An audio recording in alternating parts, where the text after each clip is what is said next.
السلام علیکم ناظرین، آج ہم جن پیغمبر سے متعلق گفتگو کریں گے ان کو عام طور پر آدم الثانی بھی کہا جاتا ہے اور یہ دوسرے رسول بھی کہلاتے ہیں۔ میری مراد حضرت نوح علیہ السلام سے ہے۔ حضرت نوح علیہ السلام کے متعلق قرآن مجید نے یوں تو بہت سارے مقامات پر گفتگو کی ہے، لیکن ایک پوری کی پوری سورت حضرت نوح علیہ السلام کے نام سے موسوم ہے جو سورہ نوح کہلاتی ہے۔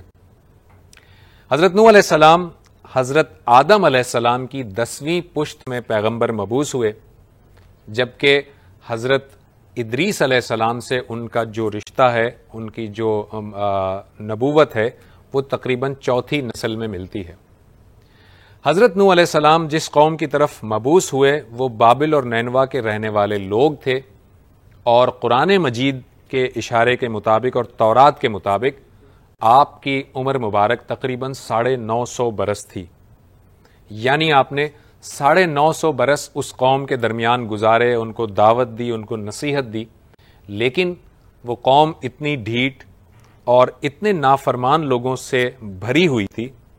کہ تقریباً 80-85 افراد ہی اس 950 سال کی محنت کے نتیجے کے طور پر آپ پر ایمان لائے۔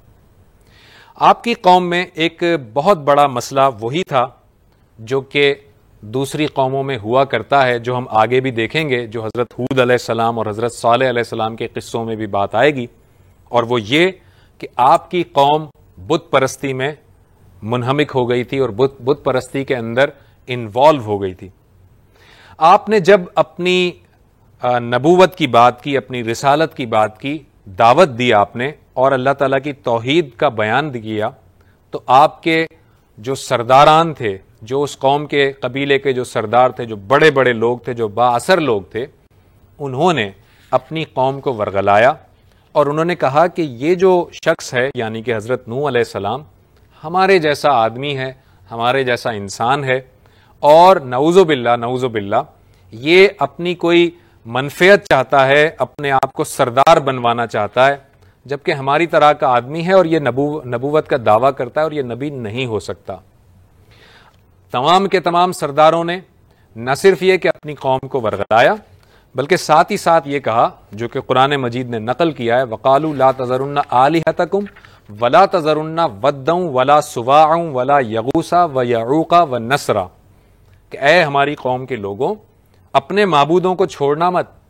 اور کس کو مت چھوڑنا؟ وَدًّا وَلَا سُوَاعًا وَلَا يَغُوثَ وَيَعُوقَ وَنَسْرًا، یہ 5 بت تھے جو ان کی قوم میں بڑے مشہور بت تھے۔ ان کی قوم نے یہ کہا کہ ان 5 بتوں کی بندگی سے کبھی اپنے آپ کو الگ مت کرنا۔ یہ 5 بت، ود جس کو کہ محبت کا دیوتا مانا جاتا تھا، سواع جس کو کہ زمانے اور حالات سے تعبیر کیا جاتا تھا، یعوق جو مصیبتوں کو روکنے کے لیے عقیدہ جس کا بنایا گیا تھا، یغوث جس کے آگے فریاد رسی کی جاتی تھی، اور نصر جو کہ مختلف قسم کے آزمائشوں سے بچانے کے لیے ان کے ذہنوں میں تھا۔ یہ وہ 5 بت تھے جن پر یہ قوم اصرار کیا کرتی تھی، اور حضرت نوح علیہ السلام اپنی قوم کو آگاہ کرتے تھے کہ دیکھو توحید اور میری رسالت پر ایمان لے آؤ۔ وہ قوم بالآخر نہیں مانی،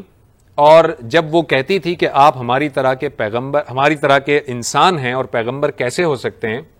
تو حضرت نوح علیہ السلام کا جواب بہت ہی سیدھا، بہت ہی آسان سا ان کا جواب تھا۔ آپ فرماتے تھے کہ میں نہیں کہتا کہ میں غیب جانتا ہوں، میں نہیں کہتا کہ میں فرشتہ ہوں، بلکہ میں تو یہ کہتا ہوں کہ مجھ پر اللہ تعالیٰ کی وحی نازل ہوتی ہے۔ یہ بڑی اہم بات ہے ناظرین، ہمیں سمجھنی چاہیے اور یاد رکھنی چاہیے کہ کسی بھی پیغمبر نے کبھی بھی یہ دعویٰ نہیں کیا کہ وہ انسانوں کی طرح کا انسان نہیں ہے۔ وہ انسان ہیں، لیکن ساتھ ہی ساتھ انہوں نے یہ بھی بتایا کہ میں تمہاری جیسا عام انسان نہیں ہوں، بلکہ مجھ پر اللہ کی وحی نازل ہوتی ہے، میں غیب کا علم نہیں جانتا، اور میں فرشتہ بھی نہیں ہوں۔ وہ قوم، وہ سردار نہیں مانے آپ کی بات کو، اور بار بار آپ کے کہنے پر اور آپ کی نصیحت پر اور آپ کی تبلیغ پر وہ قوم یہ کہنے لگی کہ اے نوح، اگر آپ یہ سمجھتے ہیں کہ آپ اللہ کے پیغمبر ہیں اور آپ ہمیں جس چیز سے ڈراتے ہیں، آپ وہ عذاب لے آئیے۔ ہم بھی دیکھتے ہیں کہ اللہ تعالیٰ اس عذاب کو ہمارے اوپر کیسے نازل کرتا ہے۔ بڑی اہم بات اس میں یہ ہے ناظرین کہ جو حضرت نوح علیہ السلام ہیں، ان کے اپنا بیٹا اور ان کی اپنی بیوی وہ بھی آپ پر ایمان نہیں لائے، یعنی کہ حضرت نوح علیہ السلام کا جو بیٹا تھا اس نے اپنے والد کی نبوت کا انکار کیا، ان کی جو بیوی تھی اس نے اپنے شوہر کی نبوت کا انکار کیا، اور اللہ تعالیٰ نے جب عذاب نازل کیا تو ان کا یہ بیٹا اور ان کی بیوی ان دونوں کو بھی اس عذاب سے دوچار ہونا پڑا۔ یعنی کہ اللہ تعالیٰ کے نزدیک جو رشتہ ہے وہ دراصل یہ رشتہ نہیں ہے جو خونی رشتہ ہے، اللہ تعالیٰ ان کو ہی نبیوں کے ساتھ رکھتا ہے اور نبیوں کے ساتھ ان کو اجر عطا کرتا ہے جو نبیوں پر ایمان لانے والے لوگ ہوتے ہیں۔ چنانچہ ہوا یہ کہ اللہ تعالیٰ نے وہ جو عذاب کی گھڑی لانی تھی، لہٰذا اللہ تعالیٰ نے حضرت نوح علیہ السلام کو یہ حکم دیا کہ آپ ایک کشتی بنائیے اور بہت بڑی کشتی بنائیے، اور اس میں تمام کے تمام اہل ایمان کو ہم بچا لیں گے۔ جب حضرت نوح علیہ السلام نے کشتی بنانی شروع کی تو ان کی قوم کے افراد نے آپ کا تمسخر اڑایا، مذاق اڑایا، اور کہا کہ یہاں تو کوئی پانی کا نام و نشان نہیں اور یہ کشتی بنا رہے ہیں۔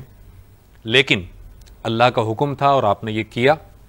اور اس کے بعد حضرت نوح علیہ السلام کی وہ کشتی جب مکمل ہوئی تو اللہ تعالیٰ کا حکم ہوا کہ تمام کے تمام اہل ایمان کو اس میں سوار کر لیا جائے اور تقریباً تمام جانوروں کا ایک ایک جوڑا بھی اس میں رکھ لیا جائے۔ اس کے بعد اللہ تعالیٰ نے زمین کو حکم دیا اور آسمان کو حکم دیا کہ پانی اگلے اور پانی برسائے۔ چنانچہ زمین نے پانی اگلنا شروع کیا اور آسمان نے پانی برسانا شروع کیا،